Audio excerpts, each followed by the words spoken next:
Chilling new details emerge about the fire's youngest victim, 7-year-old Tony Takafua, killed trying to escape with a car full of relatives. It comes as residents like Pakalana Phillips face dual hardships. It's been a home that 4 generations have lived in. Figuring out where to live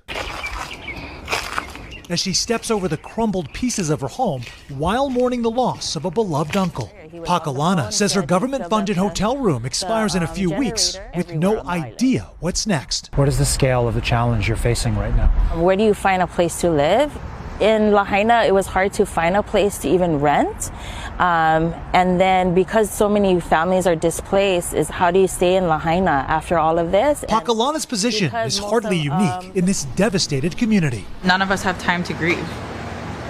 When you have to worry about where you're going to live, how can you even have time to grieve? How can you plan a funeral? Tahani and her mother, Sally Gomes, lost their family matriarch, Donna, in the flames and tell us they've received virtually no guidance from state or federal officials. I'm in the Airbnb until the 11th, and then I don't know what happens after that. FEMA has not given any reassurance, really, besides apply at the end of September. Tonight, FEMA referring us to the governor, who we pressed for answers. We've had residents who've told us that they're in the dark right now. How long are you guaranteeing housing for? We intend to have a plan ready in the coming days to show people that they'll have this first essential 6 months covered, and then we're going to extend for the better part of 18 months. Is that a promise that you're making to residents?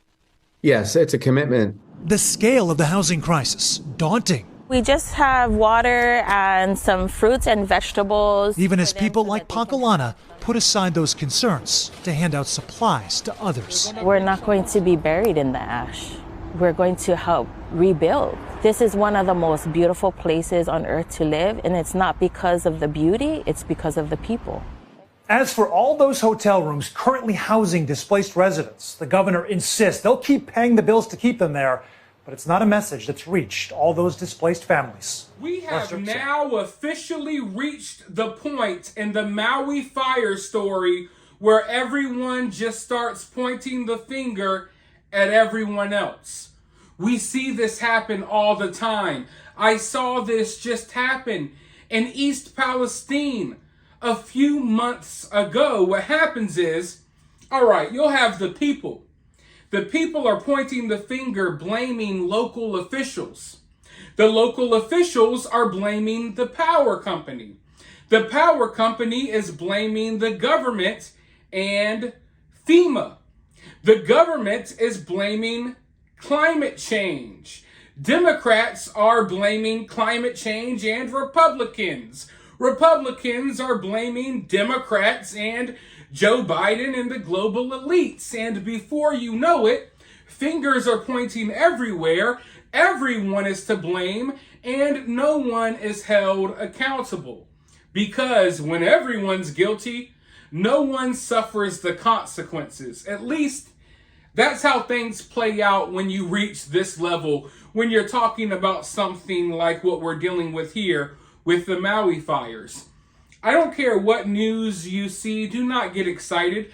Don't think for 1 second that anyone is going to be held accountable. Don't think for 1 second that they'll have to pay up or suffer any types of consequences. You'll see news stories like, oh, this person's being sued, and oh, this person's pressing this local official, or this official steps down, or what did Joe Biden say? What did the governor say? What did the mayor say? It doesn't matter what anyone says. It doesn't matter what anyone does.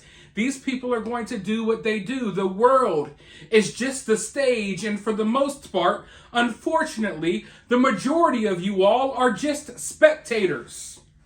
Spectators watching the madness unfold.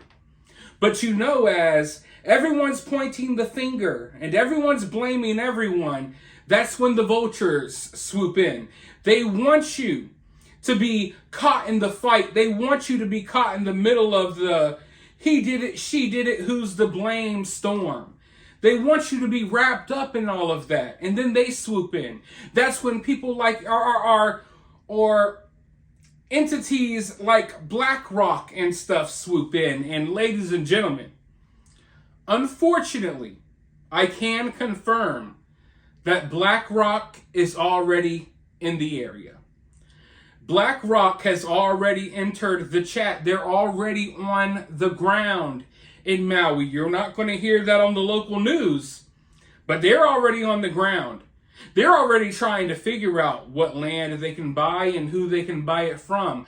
The people who survived the fires, they're not getting any help, but BlackRock, they're there. Supplies are not allowed to reach the survivors of Maui, but employees of BlackRock are able to reach them and offer them deals for their land. It's all types.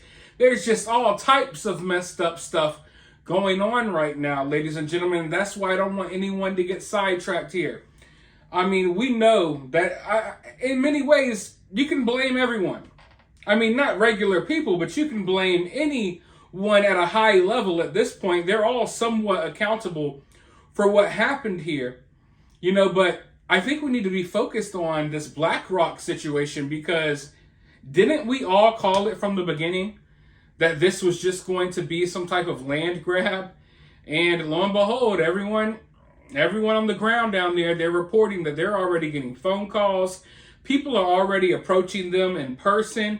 You know, it's getting weird. But I want to go ahead and roll this clip really quick so you all can have a better understanding of what's happening here. And then I'll be right back with more thoughts. As we just reported, Maui County is now suing the Hawaiian Electric Company, alleging that its negligence led to the worst wildfire in this country's history in some 100 years. Is that a welcomed first step toward accountability, in your view? Well, there's a lot of finger pointing right now from the state, the county, the utility, and the colonial corporations that all contributed to this mess. So I think what would be really welcome in terms of where the community is right now as we grieve and heal, many of us have lost loved ones, is just to take accountability internally first. The fact is the county has been negligent in making sure that the utility was up to standard. They gave them approval. The Public Utility Commission as well at the state level has been too close to the utility and not regulating them as they should. And the fact remains, if the water wasn't diverted from Lahaina by certain corporations, or the utility actually maintained the power lines, or if the polluters didn't overheat our planet and made disasters like these more severe, the fire wouldn't have spread. Like any of these problems would, if we solved them, would have prevented the fire in the first place. So we're asking for accountability across the board, not just finger pointing. Let's talk more about that, because you have written extensively about how climate change and overdevelopment are also to blame. West Maui is no stranger to wildfires, but how have the hot and dry conditions worsened over time? Sure. Lahaina used to be a lush wetland. You could actually take a boat around Waiola'a Church, the famous church that our ali'i, our chiefs, are buried in. And it was the birthing place of aquaculture. There were fish ponds that we called local i'a throughout the community. And it was at the turn of the 20th century, the big five families, corporate oligarchs, actually diverted that water illegally to irrigate their stolen lands, the monocrop of sugar. And that has resulted in generations of water disputes that haven't been resolved. So, as we rebuild, we're looking at not just returning to the status quo, but returning the control of public trust resources like land and water back to the people of Lahaina to decide their own fate. It's still early days, obviously, but how do you intend to do that? How do you intend to make sure that, as you say, the people of Lahaina, indigenous Hawaiians, are intimately involved in the rebuilding effort? Sure. One thing that we called for that was met by the governor was a moratorium on land sales to out-of-state developers. Right now, there are disaster capitalists, land grabbers hovering above the carnage like vultures. There's BlackRock representatives now on Maui meeting with government officials. But we know that this early stages of realtors calling families in their darkest moment is just the beginning. The real fights will happen 6 months, even years down the line in the regulatory, political, and legislative arenas. So as we do wellness checks. We're making sure that neighbors are talking to neighbors, helping with insurance claims, helping with FEMA applications. And we're organizing that now on the ground, because FEMA and Red Cross will come and go.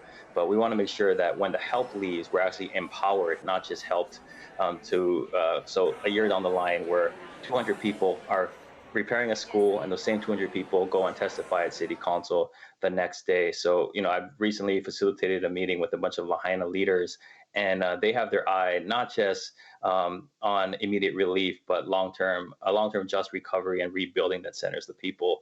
So we're trying to not just rebuild Lahaina, but set an example for the world of how to better empower communities as these disasters become more frequent.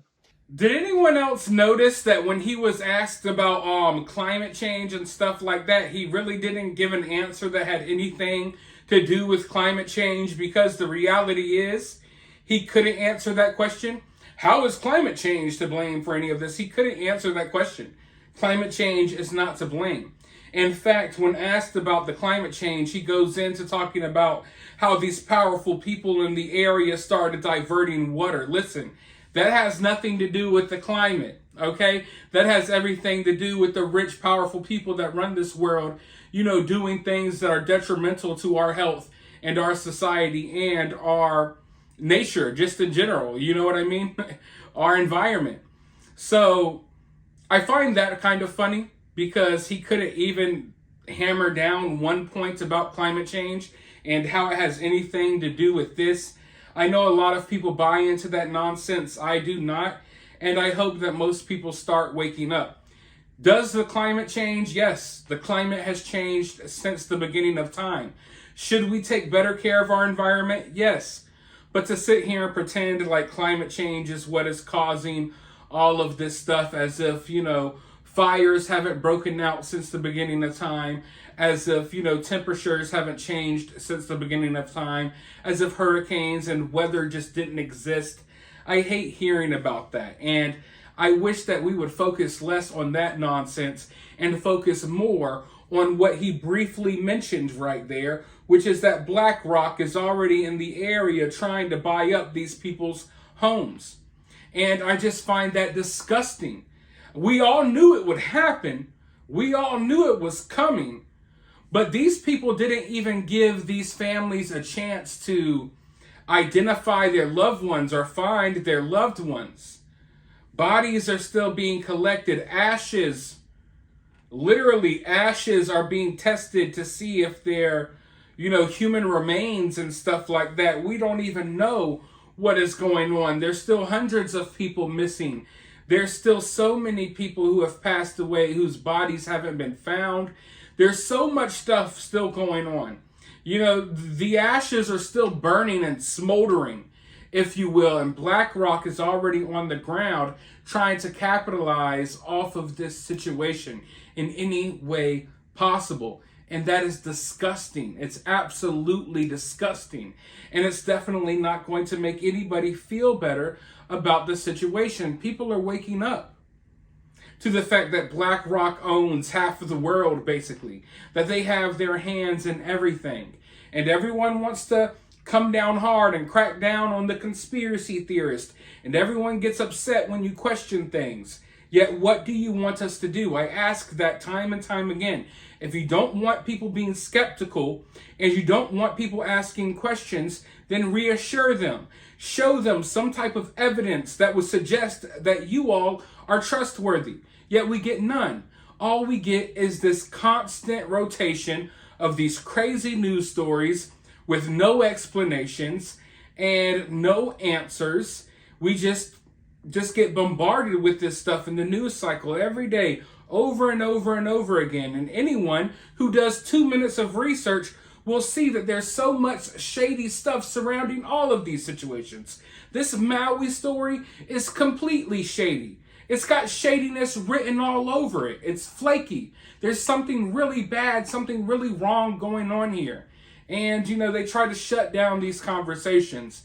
But I won't let them. I'm going to continue talking about this. I'm going to continue looking into this. Let me know what you think and what you've seen down in the comments below. While you're down there, hit the thumbs up, hit that subscribe, ring that notification bell, and I'll talk to you all very soon in the next video.